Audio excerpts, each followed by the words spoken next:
community with so many great people around us. We're thankful for the resources we have and we've been blessed with, and for the safety that we enjoy here. And we ask that that might continue. These things we ask for and pray in the name of Jesus Christ. Amen. Amen. Would you please stand and repeat the Pledge of Allegiance? I pledge allegiance to the flag of the United States of America and to the republic for which it stands, one nation, under God, indivisible, with liberty and justice for all.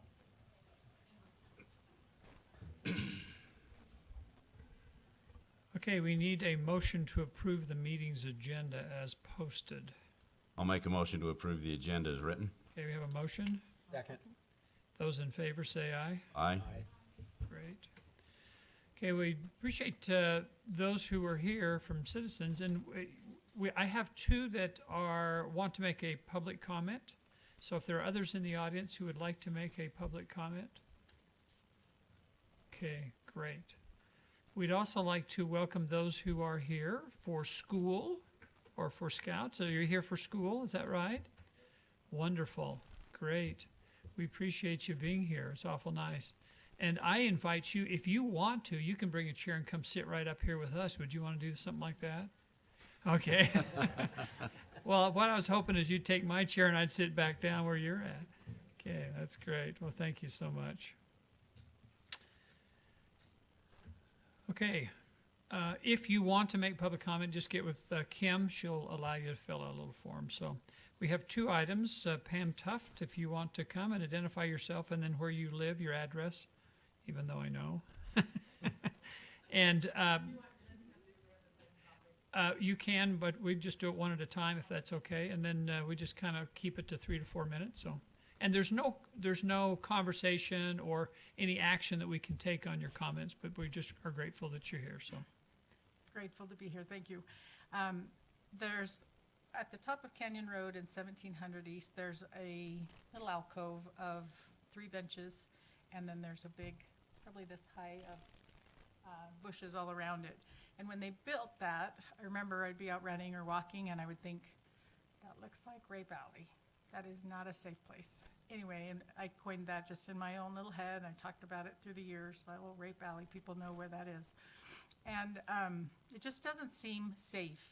And I think all over Springville, I feel very safe. It's a safe place. But in talking to other people, people have also commented in that same light that doesn't, it's so secluded, and with road noise, it is just not a great place. So I would propose maybe either taking the bushes out would be awesome, or cutting them down, not even to the top of the benches, because I think even that high is still secluded. And I hear some nefarious things that Jeanette will talk about that go on in there. It would just be, I just really would love to see it. Maybe a little tree or a bush, but not all the way around it, because the kids go in there and do bad things. And it's just, having been a product of sexual assault as a kid and also almost abducted as a kid, that is a big screamer to me. So that's all I have. I know we can't. where's it? Yeah, go ahead. Does that go? I'd say for my neighbor. Does it go all the way to the south end of that little park, the property, or just right there by the bicycle pumping area? Yeah. Pictures of it. But I think we can get it on like a Google Maps and we'll know where it's at. I'm pulling it up here and I don't know exactly where it's at. Is it the top of the dip? It's on the It's west at the top of the dip. The dip. I love that everybody knows the dip. On the west side, the left side going East side. north? Yes. On the west side of that intersection? No. So it would be the southwest corner. So, Oh, yeah, Right here. And those are all bushes and brown benches. Oh, yeah. So I'm running through there all the time, and I've gone in there and I thought, there's so much road noise in there. If I was to scream, nobody would hear. Not that I've done that. well, But they would hear you, I know that. thanks, Mom. Love ya. That's all I have, though. And Okay, great. Jeanette? Yeah, so mine's the same concern. Like, here's. Okay, identify yourself for the record Oh, and sorry. your address. Jeanette Kilpack, And your address. 1248 East, 900 South in Thank you. Springville. So I first understood that, or I didn't even realize that this was built until probably last year or so. I've had some struggles with my daughter, and she hangs around a pretty rough crowd. She just recently, well, about 2 years ago actually, was pulled off into a similar area, but over by the high school that you guys are already aware of as a problem and is being resolved, and was raped and administered drugs to. So we were walking and looking for one of her friends that had run away from home, and she told me, let's go check out Rape Alley, and I was like, what in the world are you talking about? And she's like, oh, there's this right up here, that's probably where she is hiding. And I was like, okay. And so we went and we walked in, and I was like, I had no idea there were even benches. I just thought these were bushes. Like, I didn't actually, all the time I've walked by or driven by, I never actually realized you could go inside them. And I walked that path every morning, going up the hill and up the canyon forever, and did not even realize there were benches inside there. And she has told me horrific stories of things that go on inside there that all the high school kids that are a little on the rougher side are fully aware that you can go up there and get away with a lot of things. Slough school, run away from home, do drugs, have sex. Lots of times it's mutual, but there has some rape stuff been talked about at the high school. I have no evidence that that's actually happened in there, but it's, if my daughter's talking about it, she hangs out with that group, and it's not just her telling me stories. So it is a concern that it's just stupid to have those, it just squares it all the way off. And things can go on there, and nobody sees anything or pays attention because you're driving so fast and going by.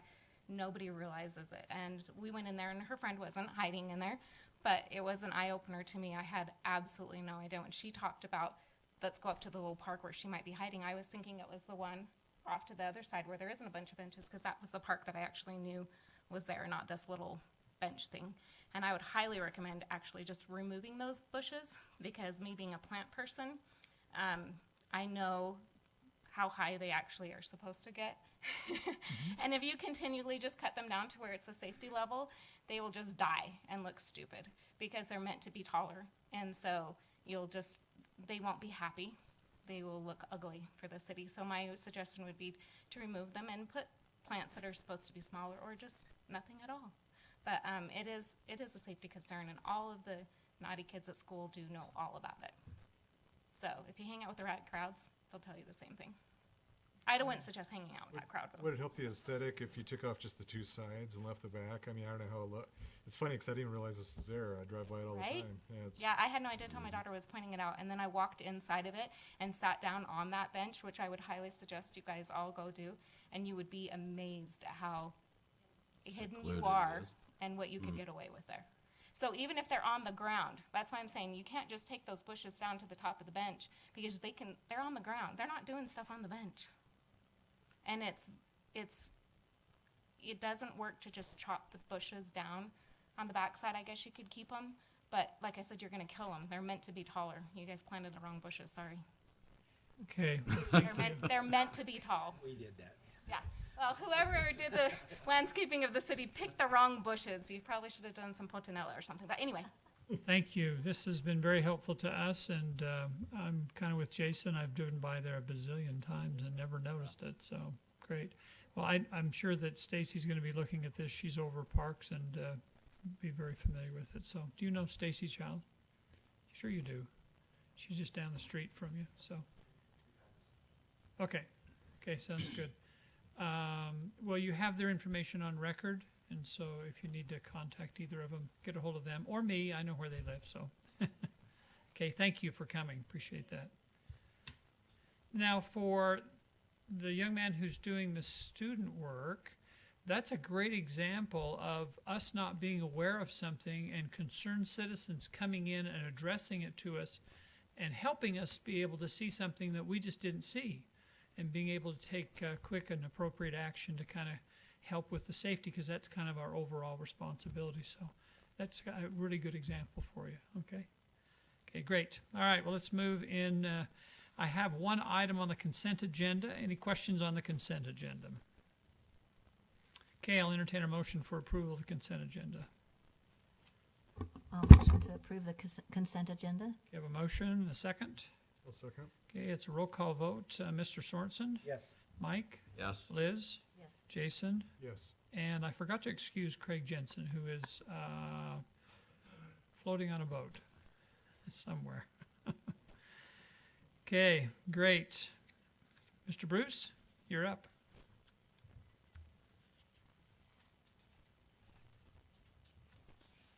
Thank you, Mayor, Council. I will go as quickly as I can make this go. So in your packet, you should have had a staff report regarding this proposed budget amendment. I'll run through these items quickly, and if you've got any questions, I'll be happy to address them, or if we've got a director here that can answer if I can't. A few items that we need to address in this year's budget. First, and most of these you've had discussions about already in previous study sessions, but we propose to appropriate $100,000 in the general fund in the legislative department for professional services. This is related to the lobbying efforts that we discussed a few weeks ago. The next one maybe warrants a little bit of discussion. I don't know, it's been probably 7 or 8 years ago, we had a citizen group that was interested in doing some fundraising to restore the Rivoli Theater. They organized and went out in the community.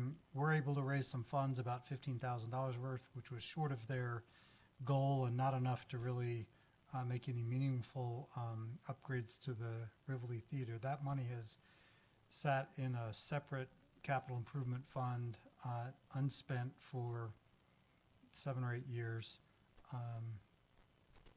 We are tentatively scheduled, I believe, to close That's correct. Tomorrow. We already have on- the money for the theater, and then we're looking to close tomorrow with the title company. From an accounting perspective, I'd love to close that special capital improvement fund out and stop reporting on it. My proposal would be that we transfer that $15,819 from this community theater capital improvement fund to the special revenue fund, which is where all of the PAR tax related activities would happen. And we could just commingle those dollars with PAR tax dollars and appropriate them through a normal budget process, subject to input from the PAR committee, but put those dollars to use as opposed to just having them sitting on the sidelines. The next item is really just a housekeeping item to appropriate. Bruce? Yes, sorry. Mr. Riddle, excuse me. May I ask you a question? Certainly. So if they did fundraising and this money was designed to go into the theater, and now we're taking that and moving it into another category, would they be disappointed, those people that had made contributions, with the anticipation that it was going to go into the theater? Well, I don't know. Technically, the city, once the donation is received by the city, you as the council can decide however you want to spend those dollars. It would certainly be, I think, appropriate if you wanted to direct the PAR board, or if you as the council, who really has the budget authority, wanted to apply those dollars somehow either to the theater, which will now be privately owned, or to some other theater-related activity or program that's administered through the recreation department. Maybe that helps keep the trust with those who donated in good faith that it would be used towards theater. I will say in 8 years, I've not had anyone inquire about how those dollars were used. I'm not sure if the person who headed up that facility or that Andy? fundraising effort Is that Andy Shalane? yes, He has, yeah, he's passed away. Yeah. So Yeah, he did several years ago. yeah, that's exactly who it was that spearheaded. Mayor, Yeah. if that's a concern, we could certainly put a line item for the PAR board to look at to use those funds specifically for some sort of community theater, if you wanted to do that. Yeah, my only thought is just the people that have made the contribution, them being sensitive, or them discharging the stewardship over to us to make sure that it was administered in an appropriate way. Well, I'm fairly certain that we'll get applications from theater-minded organizations that could certainly use the money. If not this year, next year, whenever, we could spread it out. But we could certainly earmark that amount of money, if that's a concern to you, that to be used specifically for theater. So I'll push it a little bit further if I can. Would it be inappropriate to give it to the Reveille Theater and say this money was originally set aside for renovation, or is that out of line, or? I was wondering if there's any like city expenses incurred, like tied to that, or things, improvements we need to make, Or have things we they? need to do around the Rivoli, tied to that, or we could have it cover our part, or. No, we do have a small amount of closing costs, but that's really all we have. I mean, Didn't we once have to replace the entire air conditioning system on top there because it was stolen, and we paid for that? They didn't pay for that. I think we're in the. I just think we've. Were you aware of that? No, I wasn't. I Maybe mean, explain that, because we paid a lot more than 15,000 for that. well, actually, we ran that through the insurance. I think we paid 10,000 is what we Okay. paid, but it's The general close. concept is there. I mean, we had significant staff time put in, sometimes as matching, but for the grants and upkeep and other things. I mean, the city's expended dollars in excess of that. I think Bruce is simply trying to keep it within the arts funding. But if you wanted to just put it into the general fund and reserves, I'm sure we can document expenditures that would justify the Well, use of that. And I think one good example is we were able to pick up some seating for the Rivoli, but we expended a lot of labor driving up to Ogden, picking it up and bringing it down and putting it in. I mean, it took a good week to make that happen. So, I mean, we have put some time, effort, and money into it.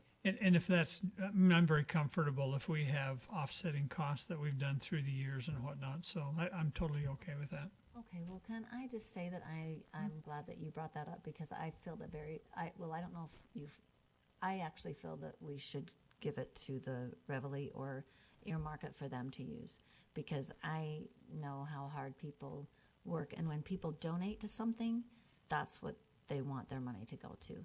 Even if they haven't said anything in 9 years, they wanted it to go to the theater. And so whether we have expended money as a city for that or not is kind of irrelevant, given to, thinking about the people who have already donated the money to the Reveille. So I would say if we could earmark it for the Reveille, I'm on board with that. What do you think about Mike's idea? I kind of like it actually indirect, because if you did programming where you're paying the Rivoli to get the programming in there, then you're indirectly putting the money back in, but you're also providing a community program. Are they a 501c3? I don't know if they are, but with this money just going in, it doesn't have to be tied to Partex money. So you could have them actually apply to us for $15,000 to do something with the Rivoli, and we would already have that money waiting for them, if that's the route you want to go. Even though they're not a 50, because you got to be a 501c3 to apply for the PAR money. Yeah, but this is different. This is not So we would Partex just earmark money. this separately. Yeah, we could just say. Yeah, I think that'd be fine. I mean, I could even contact the new owner tomorrow and let them know that this is there and that we would expect them to apply for some kind of grant for the $15,000. Or some group that wants to use that, they're gonna have to pay the Rivoli a fee, right? So they could come apply for the grant. That's what I would That'd be mean, good. it's like some kind of programming where they come to us to get that money indirectly, and then they're paying the Rivoli anyways. It's going in there as a, how's that sound, Liz? Is that Yeah. kind of a compromise? Sure. Yeah, and I think it's got the right idea. Yeah. Yeah. Okay, sorry, Bruce, I didn't mean to sidetrack you. No problem. That Just counting gets standing my there 6 for like minutes. half an hour now. Give him a chair. The next item is to appropriate $25,000. This item was discussed previously from PAR tax revenues to a professional services line item. This is to do the work associated with establishing or creating an arts master plan. The next two items are in our enterprise funds and the sewer fund. You had a presentation just a couple weeks ago about purchasing the Tremel screen from the South Utah Valley Solid Waste District. So this would appropriate $65,000 from their reserves to make that purchase. And then finally, this one was more an oversight through the budget process than anything, but Stormwater last year had budgeted $145,000 for their master plan update, and the work didn't start, and no expenditures were made in that year, but we didn't rebudget the money. So we're just, that budget fell to the bottom line. We're just reappropriating it in this year's budget so they can move forward with that master plan. Those are all the items. If you've got any other questions, I'd be happy to address them. Otherwise, we'd look for a resolution. Okay, any questions for Bruce? Okay, well, first of all, we'll open up for a public hearing for comment on these amendments to the budget. Are there any comments to be made? I'll make a motion to close the public hearing. Okay, I have a motion. Second. I'll second. Okay, those in favor say aye. Aye. Okay, I'm open for a motion. Make a motion to approve resolution number 2022-45 to open and amend the general fund, community theater capital improvement fund, special revenue fund, sewer fund, and stormwater fund budgets for operating capital expenses applying to the fiscal year ending June 30th, 2023 as outlined in Exhibit A. Okay, I have a motion. I'll second it. Okay, the roll call vote, Ms. Crandall, Yes. Mr. Sorensen, Yes. Mr. Snelson, Yes. Mr. Miller. Yes. Okay, great. Okay, did you understand why we did a public hearing? Because this is like your money, and so the public gets a chance to be able to give us their input if anybody was here saying, well, we really like this idea, or we have these opposing thoughts. So that we get, just like we had these citizens, they gave us input so that we know if somebody has an objection to it and why. Because it may be very valid and that we end up changing things. Does that make sense? Okay, sounds good. All right, let's go to number 3. Josh.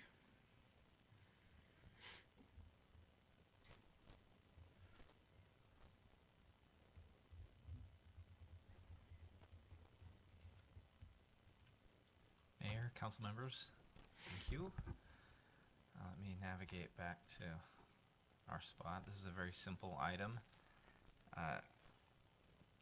We have a property owner that has applied for a zone map amendment for this property located at 85 South, 800 East.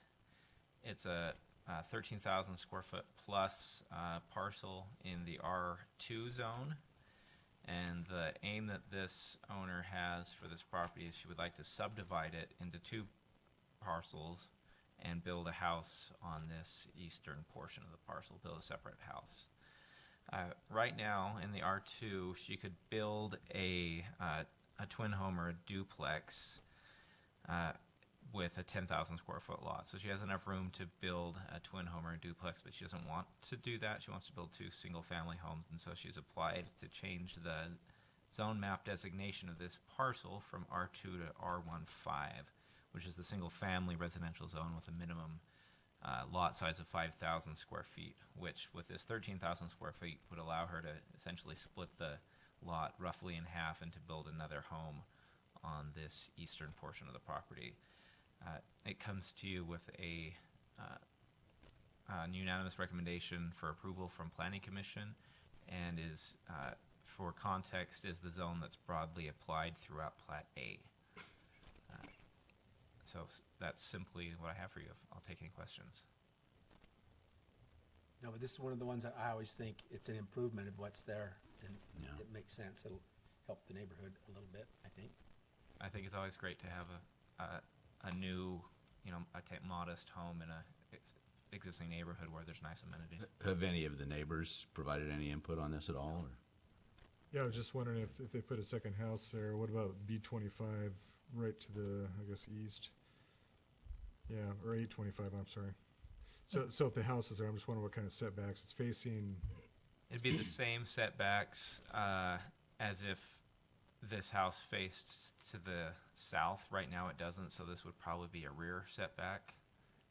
So it would go from anywhere probably around 25 to 20 feet. I can't remember exactly what it is in the R2 to a 5-foot minimum, 15-foot combined setback on the for an interior side setback if a house was to be built there. But as it sits, if somebody came and took this house down and built a new house like this house, it could be that close as well. Okay, any other questions on this? I'll make a motion to approve ordinance number 20-2022, amending the official zone map from the R2 single 2-family residential zone to the R15 single-family residential zone. Great. A motion? Second? I'll second. Okay, thank you. It's a roll call vote. Mike, Yes. Liz, Yes. Jason, Yes. Chris. Yes. Okay, thank you. Okay, are there any other items that we need to bring up? Wow, excellent. Okay, I'll entertain a motion for adjournment. I'll second. I'll make the motion to adjourn. Oh, Liz is sorry. second. I'm sorry, Mayor. I'm sorry. I was just too excited. Okay, those in Sorry. favor say aye. Aye. Those opposed. Okay, just because you're here, we did that in less than 30 minutes. You lucked out on this Come meeting. again, come again. Very short. Yeah, You come haven't for had- come for a long one when there's Yeah. a lot of controversy and stuff like that. Sorry. How long was the last one? 10 o'clock. When did we get out?